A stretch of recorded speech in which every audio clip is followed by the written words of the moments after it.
Good morning, dear devotees. Hare Krishna. Welcome to the ISKCON Ministry for Cow Protection and Agriculture Facebook page. We're happy to be bringing you today an interview with His Grace Ач'юта Priya Prabhu around caring for devotees as the center of developing an intentional community. Very happy to have you today, Ач'юta Priya Prabhu. Hare Krishna, Prabhu. Welcome. And you're based there in Ukraine, which is a yatra that many of us have seen the glories of, at least on Facebook, when we see the big Ukraine festival happening. So maybe, Prabhu, you can tell us a little bit first about how you became connected to Krishna consciousness, and there in Ukraine, how you developed within the yatra.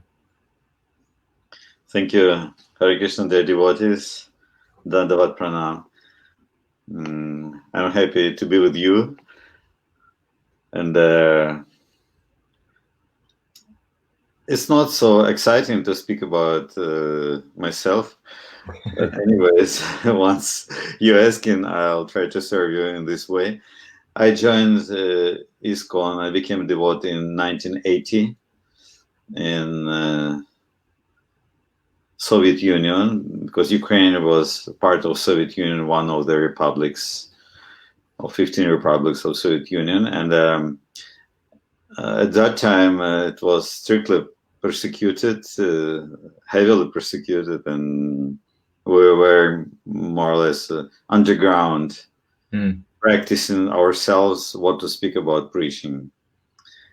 And then communism fell, and we still going on with our Krishna consciousness. I've been part of this yatra from the very beginning, and my service was I was producing books and making books, printing and binding them, everything doing, and then distributing, book distribution, and later on, when we legalized, became legal in this country, I was a temple president for Kiev temple, which is capital of Ukraine, and then I became regional secretary for the Ukraine, and later on, as it's called now, zonal supervisor for the zone Ukraine, Moldova, etc., different areas. And that's a little story. Wonderful. And within the Ukraine yatra, this feature of devotee care has kind of become a hallmark of your community. Can you describe for us a little bit how that came about, that this became an emphasis in the yatra there? Yes. In the beginning, from the very beginning, we had very strong preaching spirit, book distribution. I'm not trying to say that now it is down, but what I'm going to say that we distributed a lot of books. We distributed in Ukraine just around 1 million books, which is, considering population of Ukraine, is not so little. But anyways, and we were growing and developing, and from few devotees, like we had 5 devotees in the beginning, and it was growing, but at some point we experienced that this growth somehow blocked, and we're not developing anymore. And I was witnessing that I was feeling maybe something wrong. We're doing something wrong. We're trying to preach, which is fine, which is very good, which is very enlivening, but I felt something lacking here. And after the yatra experienced some problems in 1998, 97, 98. I saw that we definitely lacking some human element, let us say, in the whole movement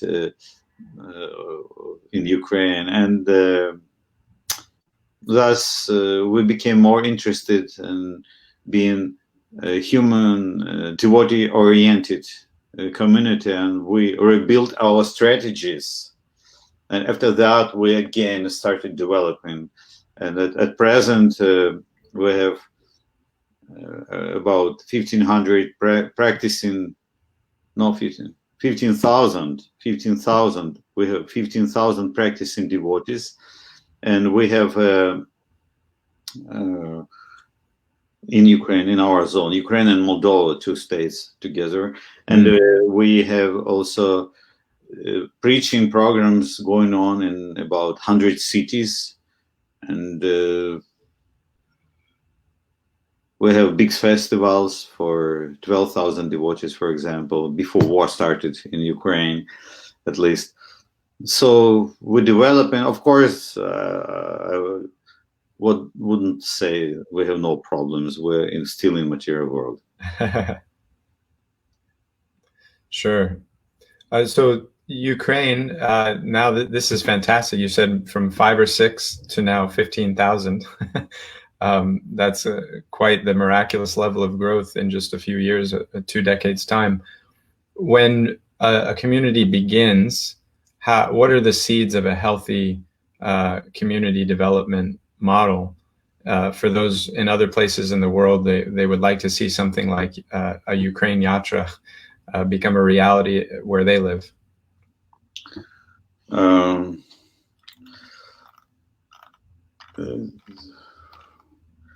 When we're speaking about healthy spiritual community, we need to understand that basically it starts from the top. Top leaders have to be an example of sadhana and selfless service, basically. We have very good GBC Niranjan Maharaj and called GBC Bhakti-Vibhav Maharaj. So Niranjan Maharaj did a lot. He extended his life. He extended himself to invest a lot of energy in this region, in this zone.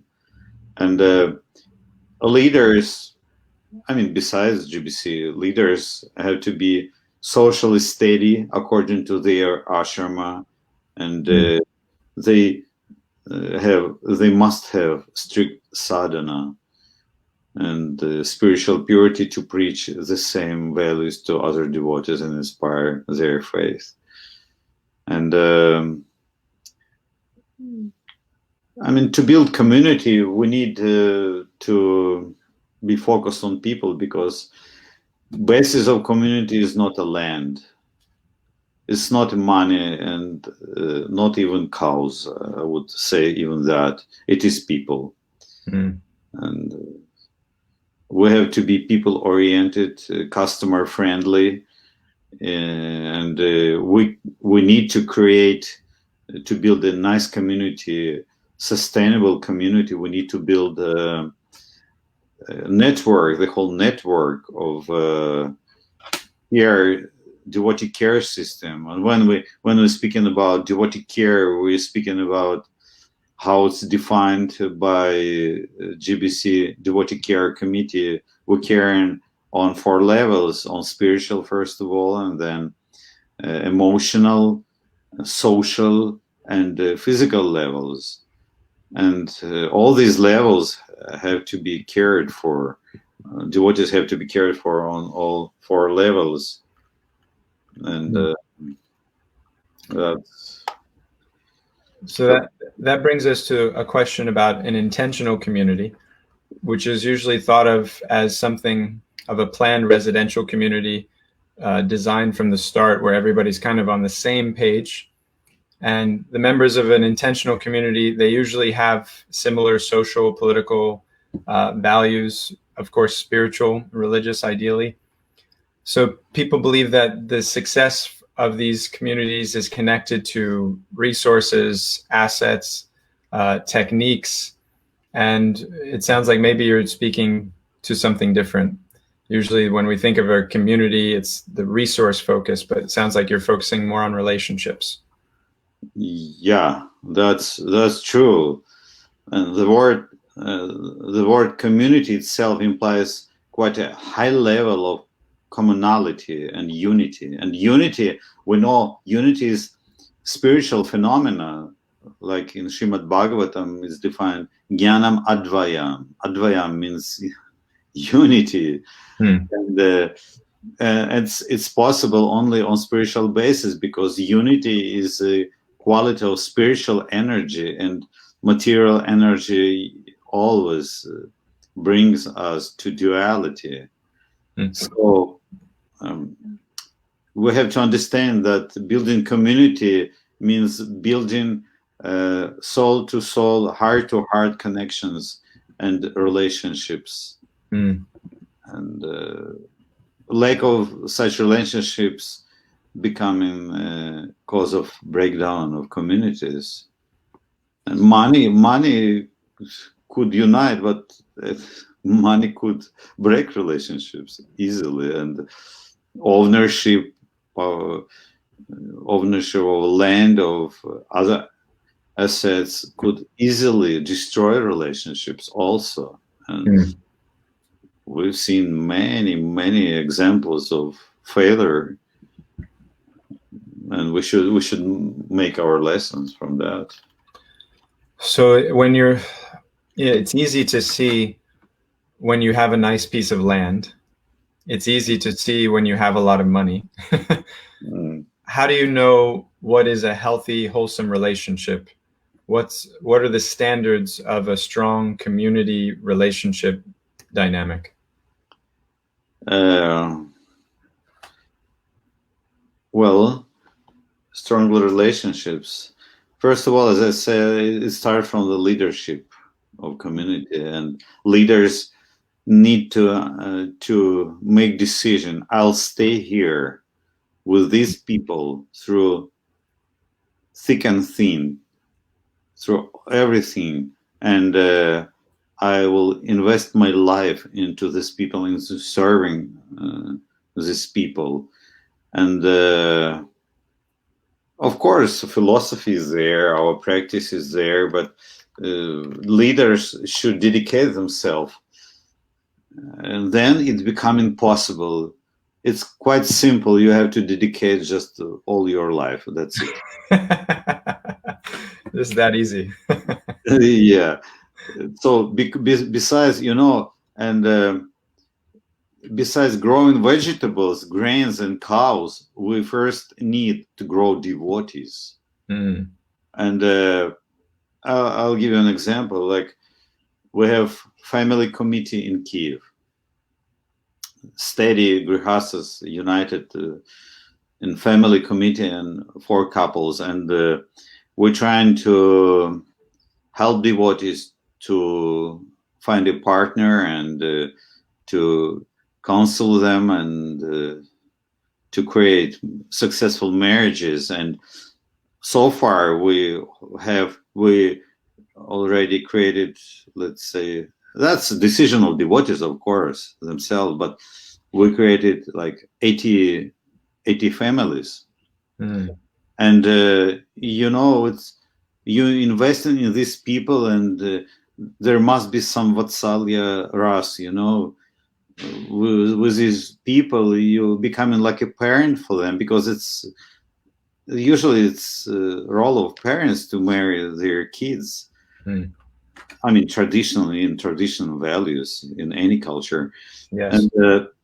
And so they becoming like your kids, and then they want you name their kids, practically your grandsons, granddaughters, and they turn into you how to follow principles in marriage, how to balance life in marriage with job, giving attention to wife or husband and kids, everything, and you really have a very thick, very strong bonds of connections with them. That's and you basically growing the whole generation of devotees. Then they would carry your message.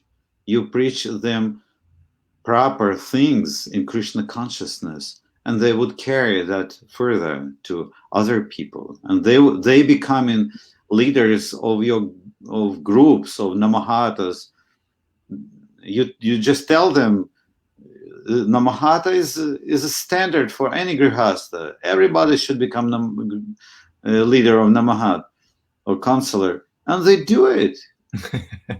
And they do it, and they're happy because they sheltered, and you're not pushing them so much in terms how to get something from them, but you just investing in them, and they becoming your kids, and they carry a message, and they're happy.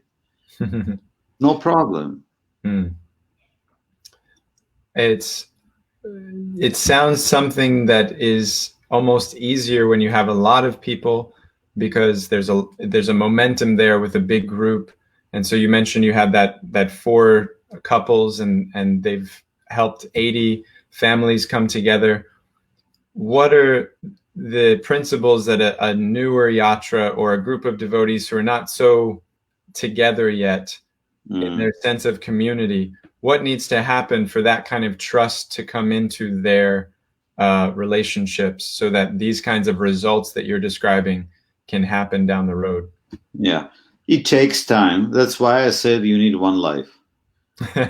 But I could say that if you're really rebuilding values and directions of preaching in your community, and you start being more focused on people, and create a network of groups of care, of Krishna conscious, association, sadhu sangha, between them, in few years, like 3-4 years, you'll get good results, quite good results. You start with 1, 2, 3 groups. You empower people who can do that.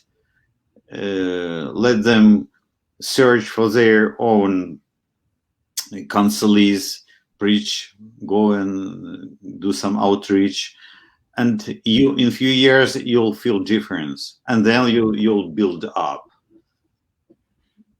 natural. So invest in those that are there, and ask them also to be welcoming for others into the community, and it will kind of take a natural momentum. Right. Now, another dynamic, there's the urban, and then there's the rural. There's the devotees that live on the farms, and kind of they're more sheltered, and then there's devotees living in cities. Is there a way that they can harmonize their relationships? Can they support each other, or do they have to remain kind of exclusive? Yes, definitely. What we're preaching to people, that to start a rural community, you need first to have strong city community with developed relationships and social mechanism of social care and relationships. That's needed. Otherwise, you'll sink into cow dung. And we saw that many times. So there must be healthy, strong, spiritually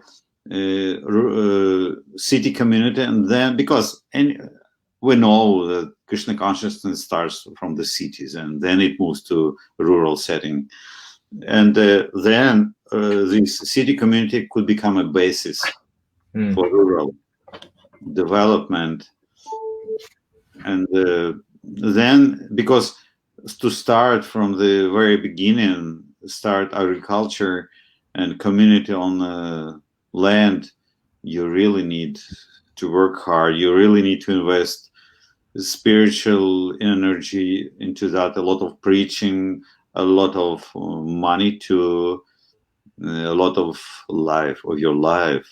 So that's what we do. And then city community and urban community and rural community, they may cooperate, because devotees on the land, they produce something, and temple could become the consumer of that, and that in this way they can build common economy.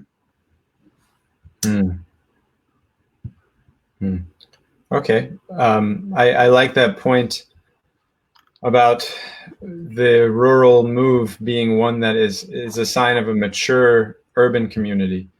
And until those relationships are there, then the resources aren't going to be utilized in a way that's helpful. In fact, those resources are going to wind up kind of drowning the devotees. Yeah. So you mentioned the temple, and it can kind of become a consumer of the products produced in the rural setting. So that's an interesting question also, is that sometimes there might be a conflict of interest, apparently, between ISKCON as an institution, as a religious, and then a community and the business and decisions related to money and finances. So how do you navigate that element of the practical, worldly concerns of families taking care of themselves and the religious institution and its concerns and involvement? Yeah, it's a big topic. And there must be very clear, strict guidelines from the very beginning of development. And basically, it's interesting that GBC developed a paper and vision of 2 lines of authority existing in ISKCON. And it is nice, actually. It is nice, and that there are 2 lines of authority, one primarily managerial and one primarily spiritual. And that's what we're trying to do. And ISKCON, especially ISKCON clergy, need to be more spiritual oriented and guide and care for people, which means care for people basically, and not to manage devotees, because you can manage only those who are financially dependent, like brahmacharis. You care for them, you supply them shelter, food, cloth, and you manage them. That's natural, but you cannot really manage independent, economically grihastas in your community. That's failure. You cannot do that. So you need to provide spiritual, emotional, and social care for them. And never mix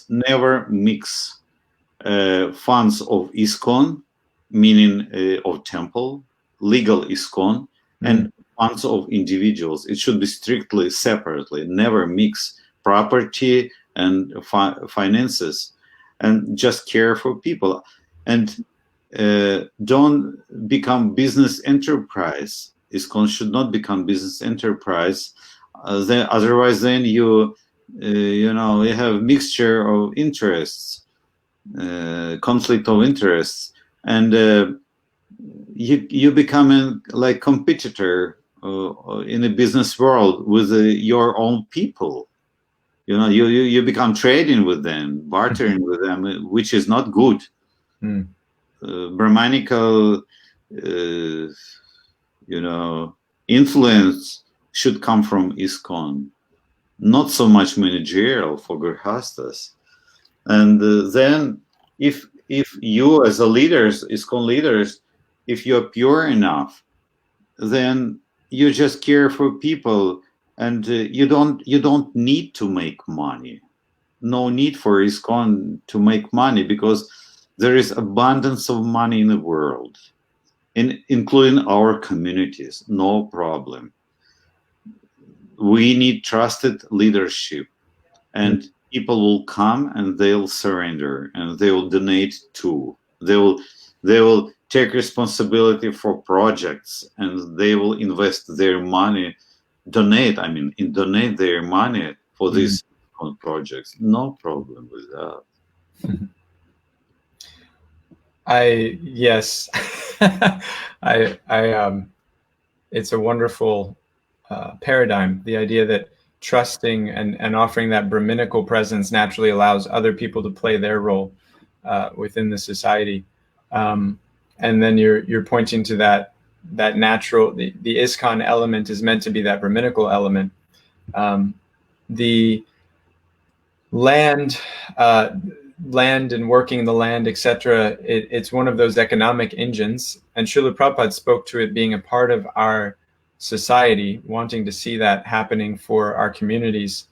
So how has that been navigated within the business development there in Ukraine, that ISKCON properties or ISKCON, one of the charges is to take care of the cows, maintain land, but then naturally the people doing that need to be economically provided for also. So how do you guys navigate that dynamic? You see, we have a resolution on National Council of the National Council local that on this topic, that ISKCON, I mean legal ISKCON, not ISKCON members, because all Grihastas, they ISKCON, definitely ISKCON people, but legal ISKCON cannot even start cow protection without official sanction, official resolution of National Council. And what we trying to do, we want independent Grihastas have their cows, have their land, produce grains and vegetables and everything, and we just providing guidance for that. And they become a successful business people. What's the problem? And we which you should try to lead simple life, like Prabhupada. I was listening to Prabhupada's tape, and he is speaking about case a few hundred years ago in Krishnanagar near Mayapur. And he said that there was a Raja, Krishna Chandra, and there was a pure but poor Brahmana there, and he came to this Brahmana, king came to Brahmana and said, "What can I do for you?" And Brahmana said, "I don't need anything from you. I have my students, and they bring in some little rice, and my wife ripping leaves from tamarind tree and making some chutney. And I'm happy with that." And Prabhupada was glorifying that example of Brahmanical life. Brahmana mean he should not become a Vaishya.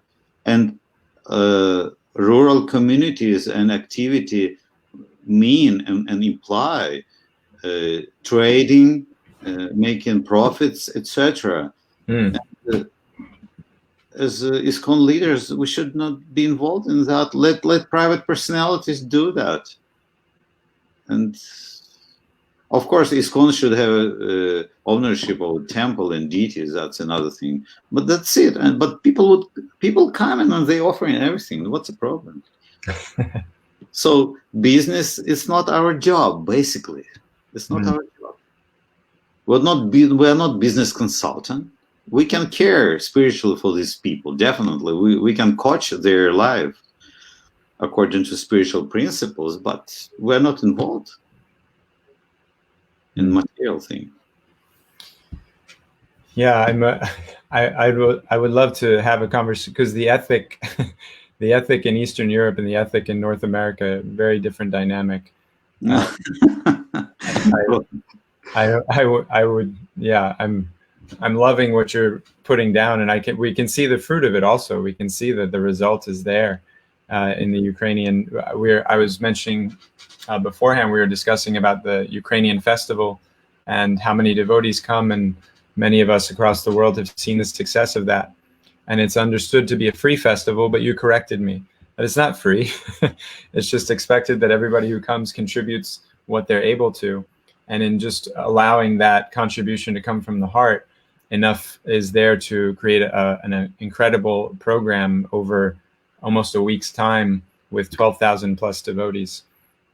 You see, the point is that we need, if we are leaders, as a leaders, we need to create a situation to put these people in front of God, and we should be transparent.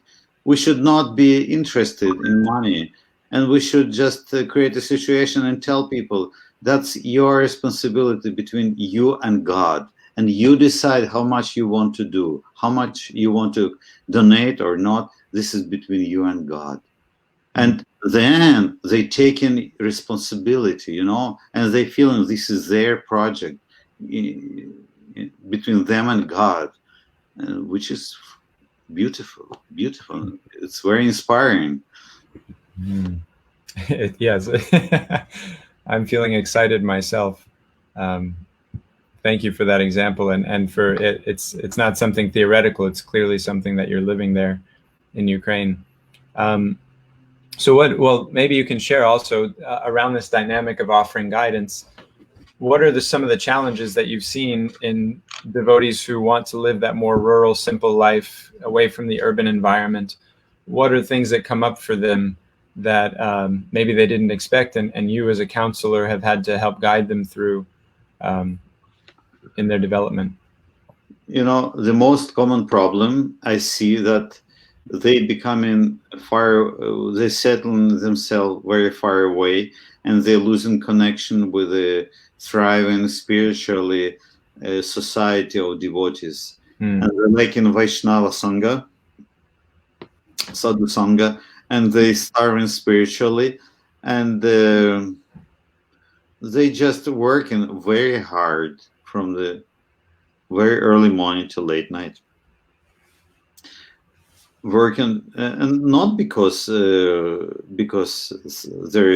is a demand. Demand always will be there to work hard, but they losing, focus, spiritual focus in their lives. That's most of the problem. Any devotee, be it brahmachari, grihastha, living in a city, living in a village, need strong sadhana and sadhu sangha. It's not that sadhana is just for brahmacharis and others would come back to Godhead without sadhana. It's not. It's the same for everybody. What we preaching to them, then they must need strict sadhana, 16 rounds in the morning, daily reading, at least 1 hour reading of books, Prabhupada's books, and daily kirtan, chanting together, coming together and chant. And then it solves problem. Otherwise, most common problem that they becoming spiritually weak. It sounds like you're saying although it's helpful to have the Vaishnava Sangha, if they're able to maintain those principles of sadhana, even if they're alone or a few devotees, then they're able to stay strong. They will stay strong, and by a nice atmosphere, they will attract others. With their accent on spiritual values, they will attract others. Otherwise, people would flee from that community. Wonderful. Yeah, simple for the simple. So and you've touched on some of this already, the development of this sense of an invested idea of community, where it's many people having a sense of responsibility rather than just one or two people who are taking on all of the service and kind of vision, leadership, etc. How to create that invested sense amongst all the community members? You see, the main thing, one of the other main things, but also very valid, is that we have to grow leaders, responsible people. And if you're creating a network of groups of spiritual care, you empower people who incline to do that, to become leaders, even small leaders. Let them care for 3-5 people. That's okay. But they moving up to a different category from the person who receiving care, they immediately move into the category of giving care, of caring for others, and they growing, and they becoming very responsible people who capable of taking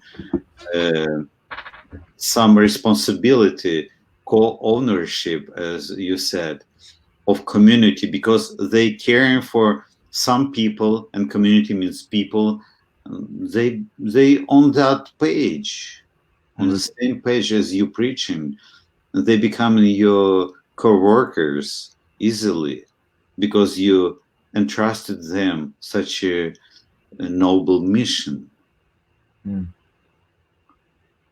So is there training provided for those who are offering that kind of care, or is it simply just to ask them? Of course, yes. We have meeting in Kiev. We have every 2 weeks we have meeting of counselors, of Namhata leaders, and it's a very nice meeting for, let's say, 120, 150 devotees, because group leaders means usually Grihasta, husband and wife together, and we insist they come together. We have a lot of programs for ladies, especially to care for them, and by senior ladies, and yeah, you invest a lot in training them, definitely. Is there any online resource you could maybe point the devotees watching to see some of this care in action or some of the training material? We have Vaishnava Seva site, but it's all in Russian. Sorry. Okay. To crack the code, we have to learn the Russian language. I think that everyone dropped Sanskrit, turn to Russian studies. Okay. How about you used this word network earlier. How to design a kind of network? What's the ethic of network in the community, so that you have that sense of common purpose, and at the same time, devotees still have a sense of autonomy. You know, they're not a part of a cult. There's not this overbearing influence in their life. There's that individual satisfaction within a sense of common purpose. Mm-hmm. Yeah. Thank you for a good question. You see that our agenda not to just create another program.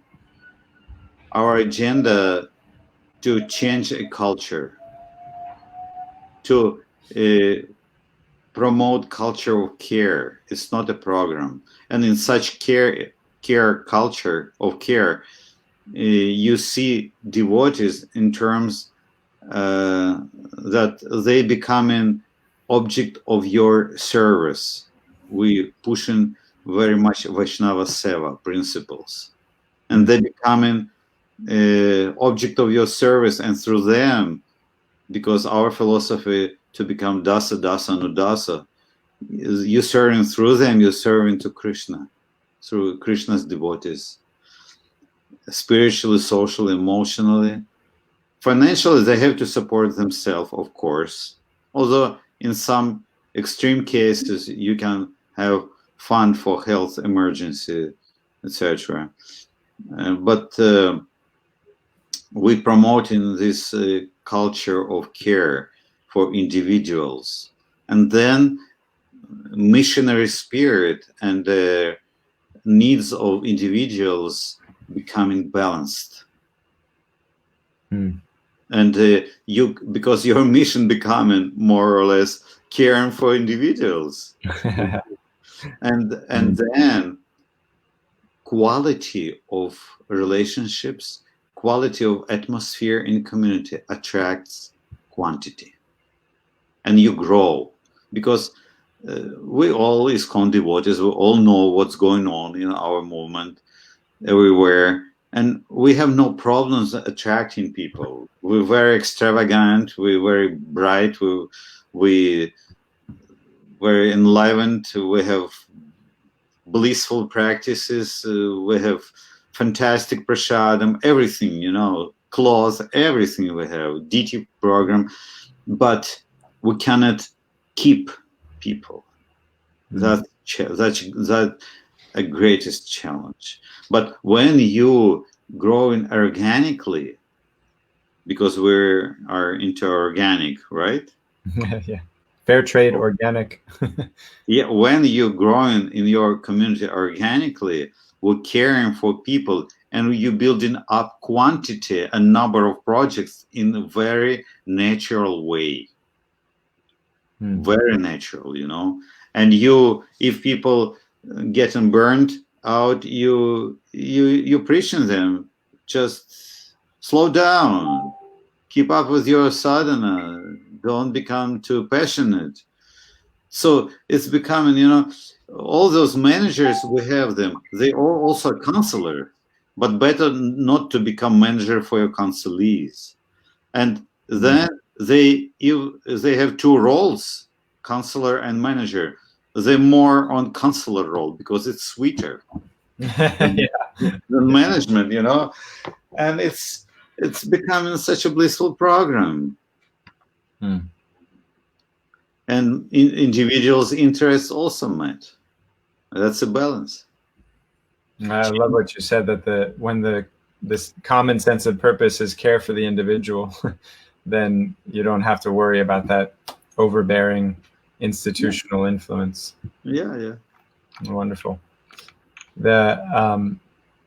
So just kind of, we're coming up to the close of the conversation. Yeah. This idea of intentional communities, it's very popular around the globe, even with, outside of our own Vaishnav community. People are recognizing the dangers of the modern world and this isolationist culture, how to come closer together. What would you say to devotees who aspire to have that kind of experience of community? Where can they start? First of all, I want to ask their blessings to be always a servant of Srila Prabhupada through his representatives, Vaishnavas. Jai. And I wish to all the devotees to be always focused on spiritual life, their individual spiritual sadhana and practice, simple village life according to Prabhupada's vision meant for building independent material existence with the goal of surrendering to Krishna and chanting. So let us not forget this goal in organizing our material life in rural setting. And also, actually, I'd like to mention something, that cooperation in development rural projects, cooperation with the Ministry of Agriculture and Crop Protection was very successful, very fruitful. So thank you so much. Thank you. Jai Kalakanta Prabhu and all his servants. I'm just an interviewer trying to do some offer my appreciation for their work also. What, maybe you can describe for us, what exactly was the ministry able to help with and support you through? First of all, this wonderful ministry introducing these wonderful rules, guidelines for cow protection, to have safe cow protection projects. And in general, Kalakanta Prabhu was a few times in Ukraine, and he was even traveling through rural projects and dealing with the leaders of those projects. And we really need input from global level, from GBC level, to have successful and sustainable development of this agricultural and cow protection mission. So yeah, people need to hear, because when it comes only through local level, sometimes they, we heard that. But when it comes from superior level, and it's very thoughtful and thought well, principles, of development that really valued and accepted. Wonderful encouragement and endorsement of the ISKCON Ministry for Cow Protection and Agriculture, which is the page which we're coming live with you today. Ач'юта Prabhu, thank you so much. It's been a beautiful session hearing about the success of the community spirit there in the Ukraine yatra, being centered in Vaishnav Seva and sadhana, and how focusing on those things then naturally all the other so-called problems harmonize around that. Would you have any parting words for us, Prabhu? Any last pieces of encouragement or advice? I think that's it. A lot of details, but Zoom session doesn't allow to share everything. And anyways, if there are any more questions, I'm open to personal contact. Wonderful. Thank you so much, Prabhu. Thank you for coming. Thank you to all our viewers. Srila Prabhupada Ki Jai. We hope to bring you many more interviews like this in the future. Hare Krishna. Hare Krishna.